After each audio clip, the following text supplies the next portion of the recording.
Hi, thank you for joining me today. I really appreciate that. I'm a staff engineer at Upsilon, the company that brought you the Rhino framework for building Shiny applications. But today I want to share with you a story, a case study of a TARS application. I'm a delivery manager at that project, and this is one of our most complex apps that we built together with one of the Hollywood film studios together. Let me start with the question, how does the film industry work? So on a basic level, you might imagine that the most important part is someone in front of the camera, actor, actress, someone behind, the director, and they are shooting the scenes, and this is the crucial part of the movie making process. It might look like this or like this, so there are some visual effects happening in the background, but still it's about being in front or behind the camera. If you are a little bit more into the topic, you are probably aware that this is a really complex industry involving thousands of employees with a lot of studios, pre-production work, props creation, post-production, and thousands of people involved. However, what I learned during working with this film studio and building this and other projects together is that the most important part in the movie making process is the data and reports. And here is just an example of a nearly 50 pages report that they are building manually every month. Oh, they used to be building before we joined them. So what is exactly our case with this film studio? They have over 20 departments, departments like creative, music, post-production, visual effects.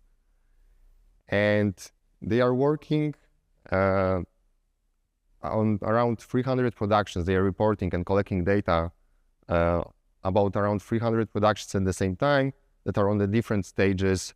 So they might be just the ideas, or they are already in production, different stages, or they are released and they are keep reporting about them. Some are even abandoned, but they still need to see those in their reports.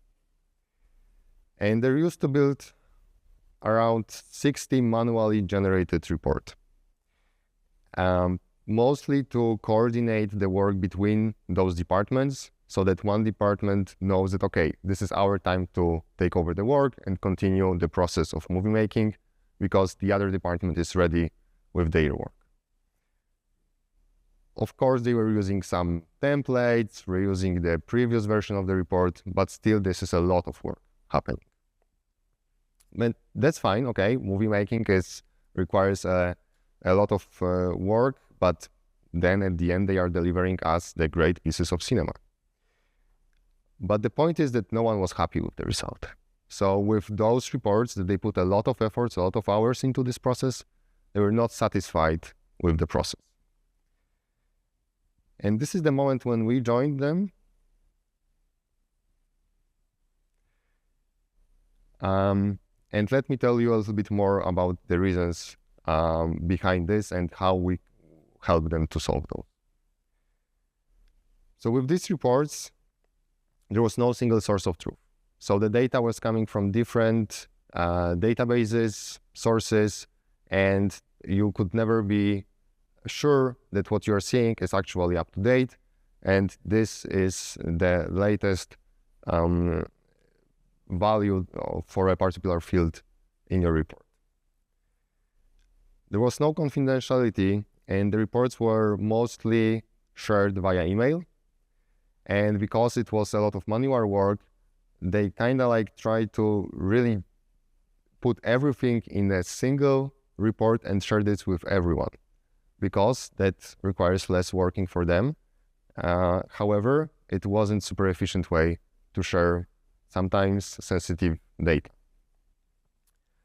For the same reason, there was no customization of the content, and people that were interested only in some productions, they had to go through the whole report about everything to just find the information that is useful for them.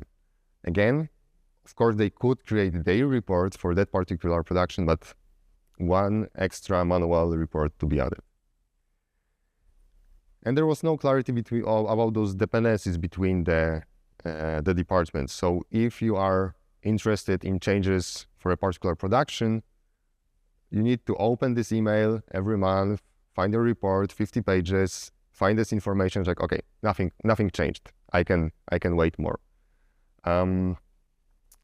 Not super user-friendly way to learn about the updates.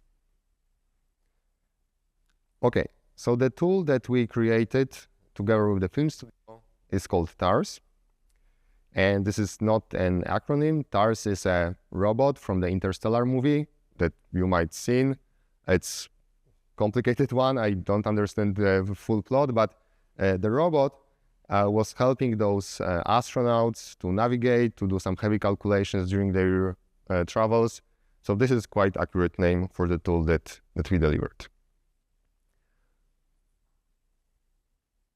So what exactly it is?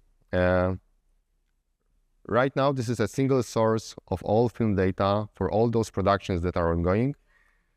So it's a single place that both people that are editing the data will go there and use a really nice front end to upload the changes. And for the data consumers, this is a single place that they will come to get their data. Of course, this is connecting different data sources, but right now, from the user perspective and for the reports perspective, this is the only source of truth.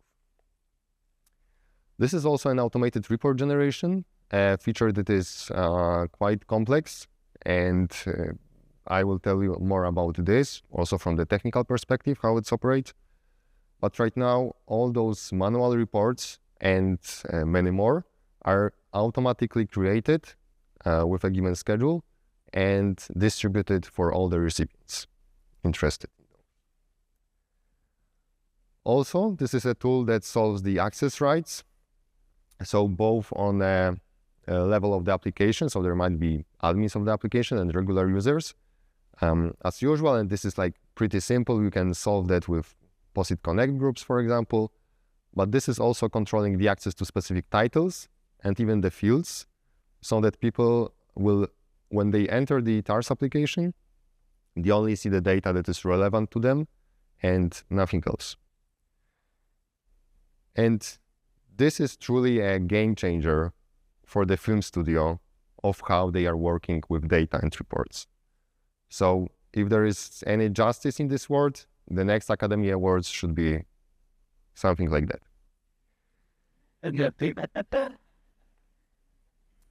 But I'm not expecting that. But why would you care? I bet that not many of you are actually from the film industry. No one, maybe.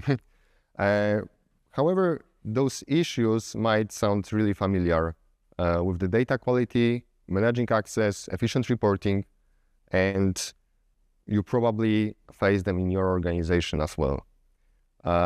Just briefly searching, I found tons of reports about that this is a really common problem. But this is also what we spot at Epsilon. This is a really common case. Optimizing such processes is a usual case for our clients. Okay, I would love to tell you that you pick Shiny and this is the solution, but of course it is not that simple. The project at this scale that is used across the whole organization with thousands of employees, with multiple departments, requires much more. And the skills span across product ownership, design, software development, of course. And this might be a good moment for me to appreciate the whole team, both on the Epsilon side and the client side, for their great work. Thank you.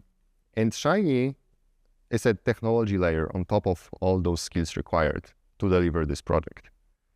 And that might sound surprising during this conference, but anything else could be used. For this case, and for a tool that is modifying the processes on the corporate level like this, there is no strict requirement for actually Shiny or R to be used. That project could be done with any other technology. However, my point and my takeaway message for you, and if there is only one thing that you will remember of this talk, I want you to remember this, that Shiny can deliver such production-ready tool. And it might even not come to your mind, because usually it is considered, and this is what I heard from my colleagues working with other technologies, that this is some, okay, data scientists can play around with Shiny to build some simple tool to show their findings in a more interactive way. But what we are proving at Epsilon for years, and with this is a perfect example, that this can be actually a tool on the corporate level, doing anything that is required by the business. Okay, so now I would like to present you a little bit more solutions in TARS that is making this really useful for our client. This is complex. This is a long project with a lot of people involved. And there are some solutions that I won't get a lot into the details, both on the technical side and on the user experience side.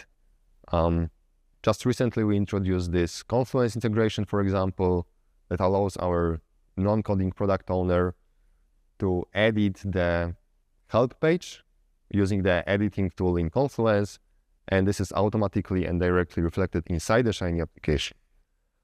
Ask me later about those. What I would like to tell you more about today is this report generation that I called the TARS superpower. And to tell you how it works, I will go step by step on the report creation process, and will tell you details about its capabilities and how it was implemented using POSIT tools and Shiny capabilities. So first step is to select titles for your report. And this is quite interesting, because at the beginning you have this step that you can select either by filter criteria or specific titles. So if you are interested only in one production, let's say the new Batman movie, you are selecting specific titles, and every week you can get updates on your Batman movie. However, it is not the usual case. Most often our users are interested to select titles by the criteria. So for example, they can pick that they are interested in the either like greenlit, so like approved titles, or they can select abandoned titles, and then the report automatically will select the titles for the report based on those criteria. So it might be the case that someone in the top management made a decision that the title is abandoned. They won't continue working on that.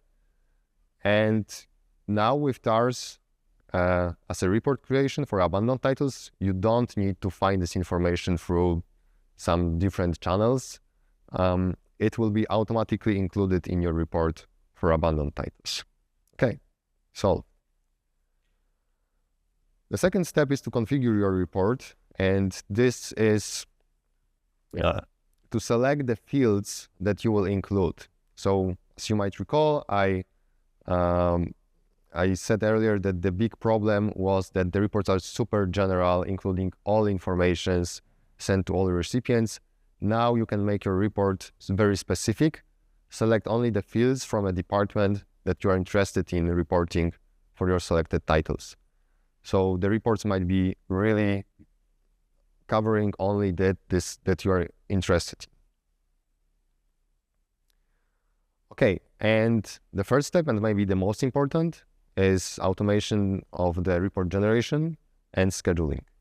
So how it works is that you can set your report to be scheduled, and you are picking, okay, how often it will be repeated and what is the start and end date, similarly as you're setting the recurring event in the calendar.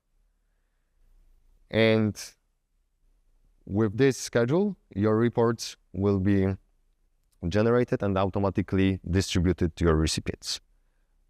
How it works in the technical perspective. I won't get very deep, but for you to understand it better. There is an auxiliary tool called Scheduled Reports Generator. This is a fancy name for something that, as you can see, is an R Markdown report deployed to the Connect. And this report is set to be repeated daily. And every day, what it does, it loops through the list of all saved reports and checks, okay, which report I should generate today. So this is like just output, because this is not like a user-facing application, auxiliary tool. And for the 25th of July, it found 4 reports that should be generated that day, according to what is the schedule of that report. Okay, and what is happening for those reports, the data is snapshot as it is true on this particular day when they should be generated. The data both about which titles should be included, if you're using filter criteria, and what is the state of your field values on this particular day. This data is snapshotted and saved on the other database. And this is the trick, that the reports are not actually generated as a PDF or Excel files that will be really challenged to store, but we only snapshot the data that is required to generate those reports on the user demand. And from the user perspective, the new report is added to their list of reports available in the TARS. And that one is generated by me, so I have extra options. The other one is general, that is shared by me as a recipient. So I can get this, but I cannot edit, copy, or archive, or even delete, as I can with my POSIT-conf report. And there is also a download option. And this is the moment when the report is actually generated in the PDF form. And this is reaching out to your snapshot of the data that was true at the day when the report should be generated. And it does not matter that you are coming back after your vacation in 2 weeks, and now you have no access to the data that was true at the moment when it should be generated. The old versions are, of course, archived, and you have only the newest one available. Okay. So this is really powerful tool. The last step is that the report can be shared with the select recipients. Here, for example, I'm selecting my friend Agustin, leading developer in this project, to share the report as an editor. And he will see the same report available in his TARS, and he will get email notification that the new version of report is ready. Okay, so to sum up, what is the current state? The TARS is used by hundreds of users to create custom reports, to save hundreds of hours.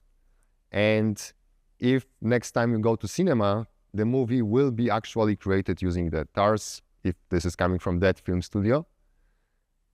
And the thing that I wanted you to remember is that the corporate level processes can be optimized with Shiny.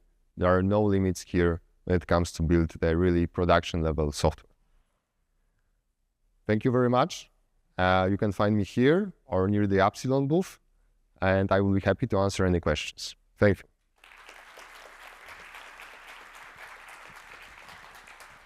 All right. So we're actually right on time. So I guess the only quick question I have for you is, did you meet any famous movie stars while working on this project? No, but right after the conference, I'm actually going to Los Angeles, so I hope I will meet some during this visit.